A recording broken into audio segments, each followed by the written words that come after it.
Next on KQED Newsroom, an unexpected landslide win in Oakland. Mayor-elect Libby Schaaf talks about what's next. Number one priority is public safety. That is something that Oakland has struggled with for a long time. Lessons from the election, what impact did big spending have, and which issues are gaining momentum. Plus, the importance of giving back. A profile of the man who founded the San Jose Tech Museum's Humanitarian Awards. Tech companies are becoming active in giving back as a symbol of what's right to do with technology.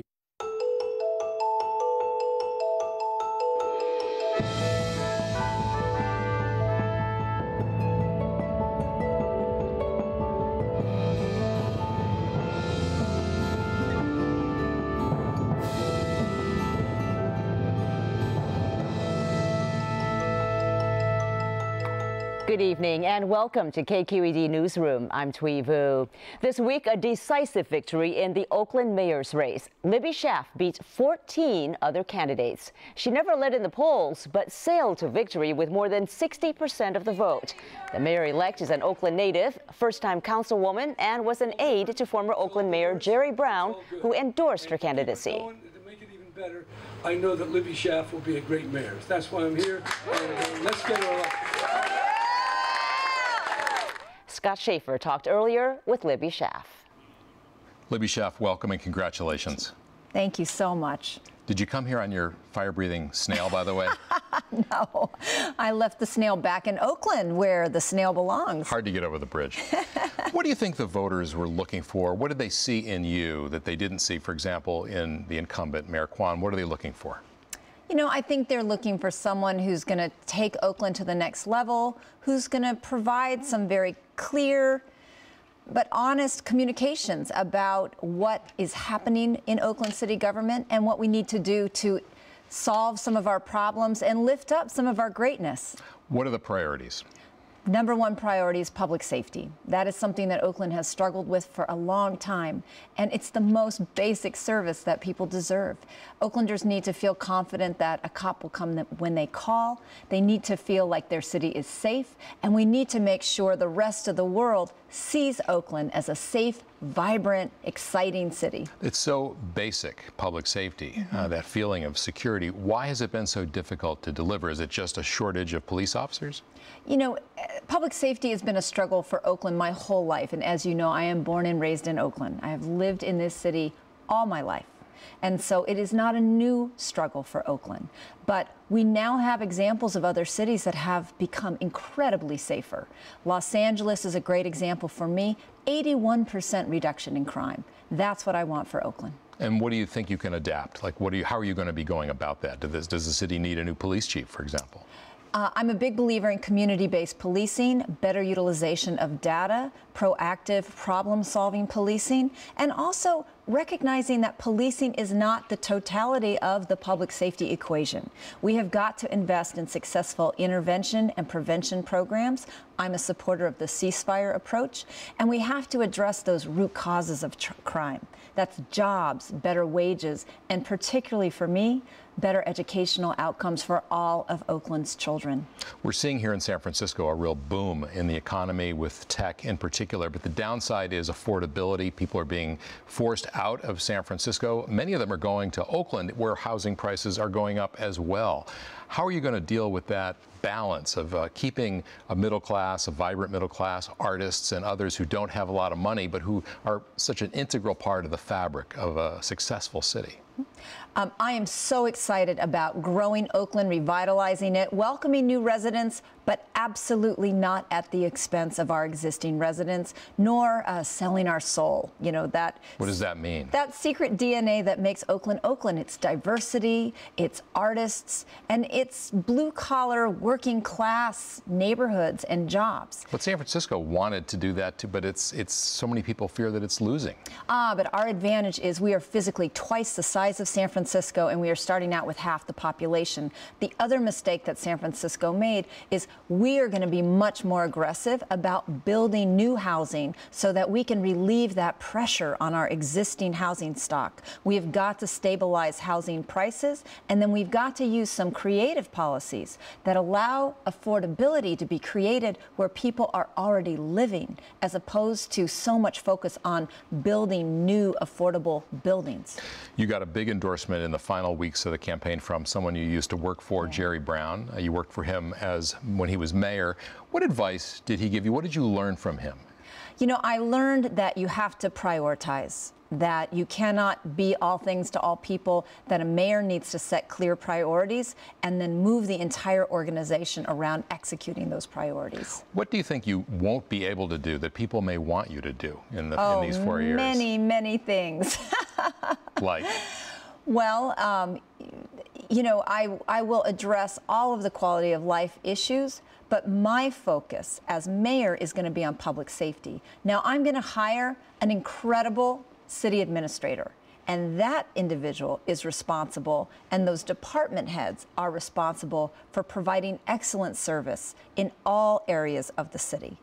One of my priorities is going to be to retool service delivery and inject an accountability and transparency system in the city of Oakland that hopefully will benefit everybody's agendas. There's a sense among some people who live in Oakland that the basics of city services just haven't been there, whether it's, you know, cleaning the streets, paving the streets. How big a concern of yours is that going to be?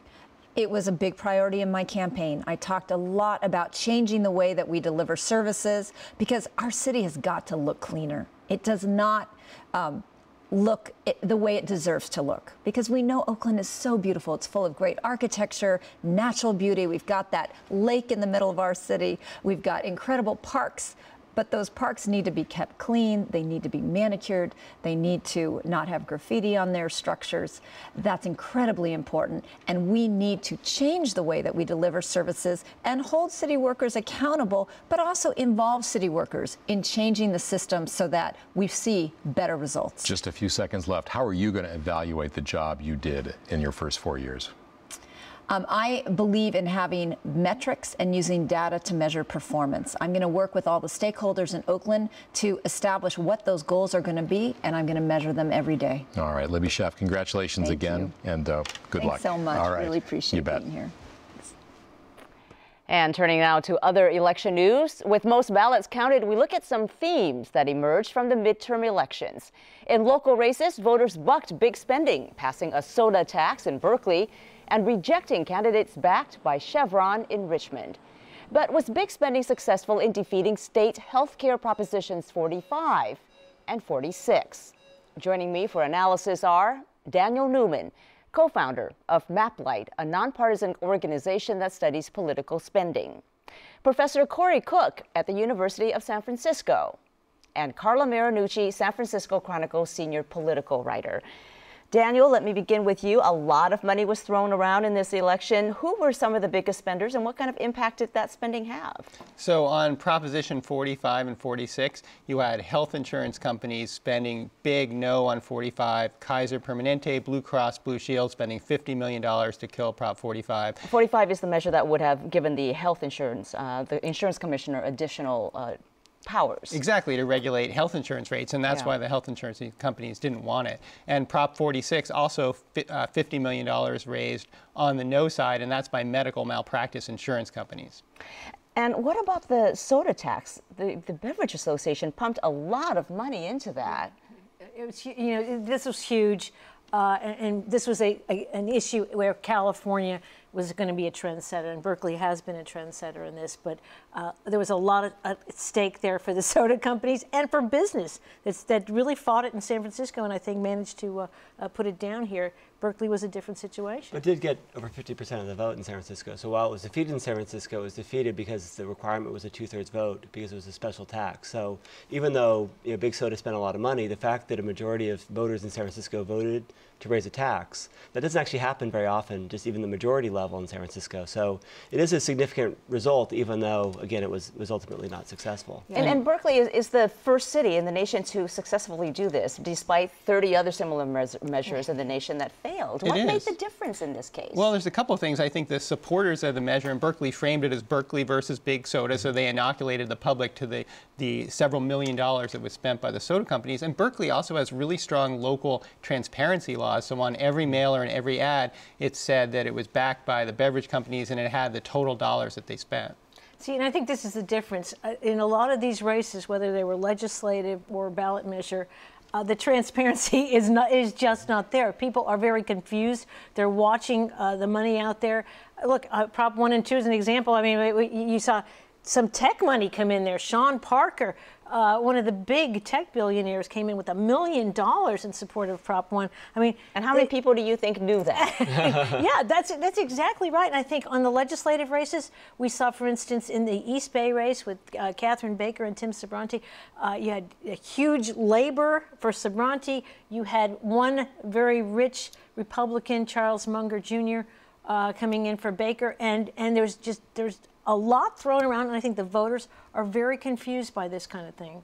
Well, speaking of races, a couple of other expensive races, the state school superintendent race, Torlakson versus Tuck, a lot of money in that race. Also, Ro Khanna versus Mike Honda in the South Bay for Congress. Yeah, it's a consequence of the top true primary system, relatively new here in California. You have two Democrats running against each other, Honda and Khanna. Big spending race for both of them, and it requires both candidates to be more dependent on that money. Yeah, and what you saw there was two Democrats really cutting each other up. That was sort of another sort of trend out of this election. It was a nasty race right down to the final minutes today, where you had Mike Honda announcing his victory, but really slamming the corporate billionaires in Silicon Valley, which he represents. That's a place where Democrats go for money. It's going to be interesting to see the impact of that kind of attack as he won. And the superintendent's race, I mean, usually this is a pretty sleepy down ballot race, and it's a nonpartisan election. There were two Democrats running, but usually all the actions at the top of the ticket. It's interesting, we aren't talking about spending in the governor's race this time. The governor didn't spend much at all of his money in terms of the election. And so these down ballot races got a lot of attention. The superintendent's race, I think 3 times more money spent in that race than the governor's election, which is sort of phenomenal. And it was, big groups, right? The Teachers Association sort of on one side, advocates of charter schools in particular, and opponents of teacher tenure on the other. So lots of money on both sides. And that was two Democrats. And two Democrats against each other. So what's the big message that we can take away from all this? Does big money work, or it depends on which community or city or which issue? Oh, it absolutely works. I mean, take something like Prop 45 or 46. It's like having a giant wall-sized TV on one side saying no, no, no, and a tiny cell phone screen saying yes. I mean, voters are just going to go for the no. But it depends on the context. So, we know, for example, in ballot campaigns, the yes side doesn't win with more money. It's the no side that wins with more money. You can't spend money and convince people they should vote for ballot measures. It's on the no side. And the arguments they use were the Trump card arguments in California politics. You can't trust politicians. They're trying to take your, they're trying to take your health care away. They're trying to have government run your health care. So the arguments they use were the traditional arguments. And we know that the way that voters approach ballot measures, they're kind of inclined to vote no. And so if you can spend enough money, confuse them, get them off, what the topic is, it's very easy to mobilize a no vote on ballot campaigns. But it's sort of an example of how strange it all is Prop 48 was the Indian gaming one. First time an Indian gaming one went down in California.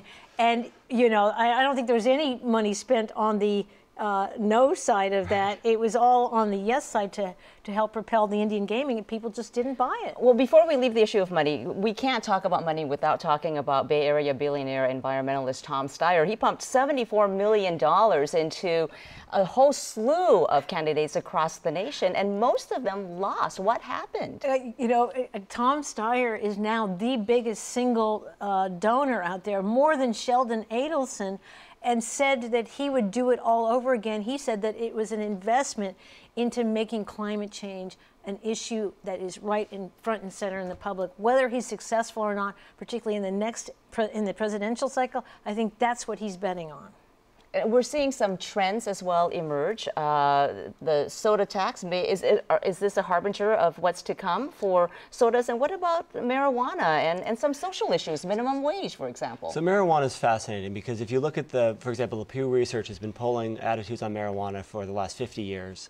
And for the first time about 3 years ago, attitudes switched around the country. So the majority of people around the country said we should legalize marijuana. But that's very different than actually voting for it when it comes for a vote. So we've seen the attitudinal change happen. What we're seeing now, though, is that on the Democratic side, Democratic candidates are no longer being hurt for their position on marijuana. They're no longer afraid of the sort of the prison industrial complex. They're no longer having to say we should just lock up criminals. And that argument's not as powerful as it used to be. So Democratic incumbents are no longer sort of fearful of this issue and are beginning to advocate for it. And you see Democratic numbers tip forward. But the real change is on the Republican side. The libertarian strand in the Republican Party is fueling these attitude changes towards marijuana. Right. And we should say that it passed in Oregon, Alaska, and the District of Columbia. And now all the advocates are setting their sights on California. And it's going state by state, and it appears it'll be on the ballot in 2016 in California.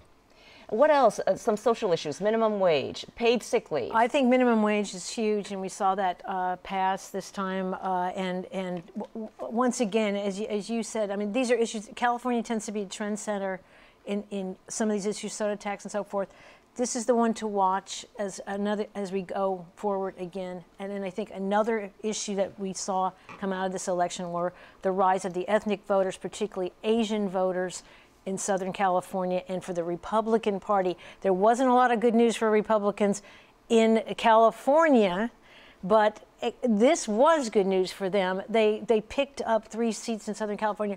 All Asian women, first-time candidates, they really the Republicans did mind that Asian vote, and they're looking at the Asian vote as being the key to the future here in California for them. So do you think that's the next big frontier as we look forward to 2016? I think so too, because I mean, the Asian population has been 75% Democratic.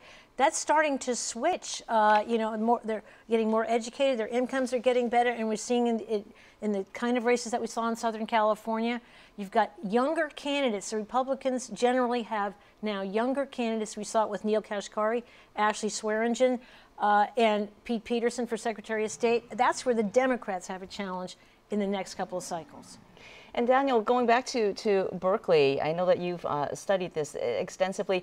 Do you see it as really the first step in a trend that's going to roll across the country? We've seen other trends start in California. We have, and there have been dozens of cities that have tried to pass the soda tax unsuccessfully. I think Berkeley will prove the model for framing it as the city versus big soda, and also advocates first passing better transparency laws in their city so that when big money comes in on soda or any other measure, that the citizens groups will be able to be more successful. Because we've had recycling start here in California, and now that's taken off. What else? Curb modifications for wheelchair access? Plastic bag bans. I mean, this is the state to watch when it comes to these things, but this is the state where big money also comes in and tries to shape how the electorate works. Sometimes it doesn't always happen. All very interesting. Always good to have you guys on. Thank you so much. Carla Marinucci with the San Francisco Chronicle, Daniel Newman with MapLight, and Corey Cook with the University of San Francisco. Thank you. Well, next Thursday, the Tech Museum of Innovation in San Jose will hold its 14th annual Tech Awards Gala. Media pioneer and philanthropist Ted Turner will receive this year's James C. Morgan Global Humanitarian Award. The driving force behind the honor, as well as the first recipient, was its namesake, James Morgan. Here's correspondent Spencer Michaels. It was 10 years ago when James Morgan, the head of Applied Materials, a large Silicon Valley tech company, won the first Global Humanitarian Award. It's an honor that he himself helped create because, as he says, the Valley needed to recognize the value of giving back. Well, I grew up on a farm in a small town in Indiana, and so I've always been close to nature. So I've always had an interest in that. Didn't have time to pursue it up until probably the last 15 years. Not everyone may have heard of it before, but Applied Materials is one of the giants of Silicon Valley. They make the machines that make the silicon computer chips that gave this valley its name. For 30 years, Applied Materials was run by James Morgan, a problem-solving fixture in the high-tech industry, but also in environmental philanthropy. When Morgan took over as CEO in 1977, the company was on the verge of bankruptcy. He streamlined the company, focused on developing chip-making machinery, and built Applied Materials into a $10 billion a year firm that today is going strong. Now Chairman Emeritus, Morgan and his wife, former state senator and Santa Clara County Supervisor Becky Morgan, live in a stunning Japanese-style house with an equally spectacular garden a few miles from company headquarters. Early on, Morgan helped shape company policy toward involvement. I first was at Applied, and we were just coming out of bankruptcy. Really, the board and the management team agreed that we would set aside 1% of our pre-tax earnings to give back to invest in the communities that we participated in. More than that, Morgan got concerned about the environment, where he spent a lot of leisure time. Today, he is actively involved in preserving land and water through a family foundation and through organizations like the Nature Conservancy and the Northern Sierra Partnership, which concentrates on preserving the forests and lakes and rivers north of Lake Tahoe, an area he and his wife visit frequently to ski and to hike. We started seeing things in the Northern Sierra that we thought needed protecting. When I heard the 14th golf course was going up and they didn't measure the water, I became a little concerned. We went from there to bring 5 nonprofits together, working on land preservation, water resources, have protected lakes and meadows where we can hold water, which is crucial to California now. You purchase the land and maybe swap it with the Forest Service or put it into the Forest Service. You get an easement so that they go ahead and manage it in an intelligent way from a conservation viewpoint. Whose job is it to do this protection? It takes a government, it takes corporations, it takes a community, it takes educational institutions, all with a common strategy. Individuals can really help, and I believe should help, but some of the parcels that we're trying to save, for instance, are too big to raise that kind of money from individuals. The government can only do the big pieces. At this point, she believes the environment needs all the help it can get. I think the attitude in Washington, D.C. right now is anti-environment, at least in the House of Representatives, and trying to kill the Environmental Protection Act and some of the other protections that we've had for our forests and our rivers. I'm troubled. Despite the Morgans' enthusiasm for the environment and community involvement, getting big high-tech companies whose main goals are innovation and profits to smell the roses and do their share isn't always easy. I think that's a sad part of the Silicon Valley. They're beginning to shift, but there was a period there where there was really a focus, get mine now. I may still have quite a bit of that, excitement of getting the dollar as opposed to building something. And you look back, and that was really the reason we started the Tech Awards at the Tech Museum. So if I'm a humanitarian, it's because I believe that the work each of us does in technology has the most value when it benefits individuals that we may never, ever meet. And if I'm global, it's because I understand that there are more connections between us than we may ever know. We needed something that represented technology benefiting society. We had that because we lost that in the 80s and 90s in the Valley. More of the tech companies are becoming active in giving back as a symbol of what's right to do with technology. Now, with Jim's involvement in Applied Materials much decreased and Becky's political career behind her, their first priority is a livable, sustainable planet, a goal they are able to approach more actively than ever before.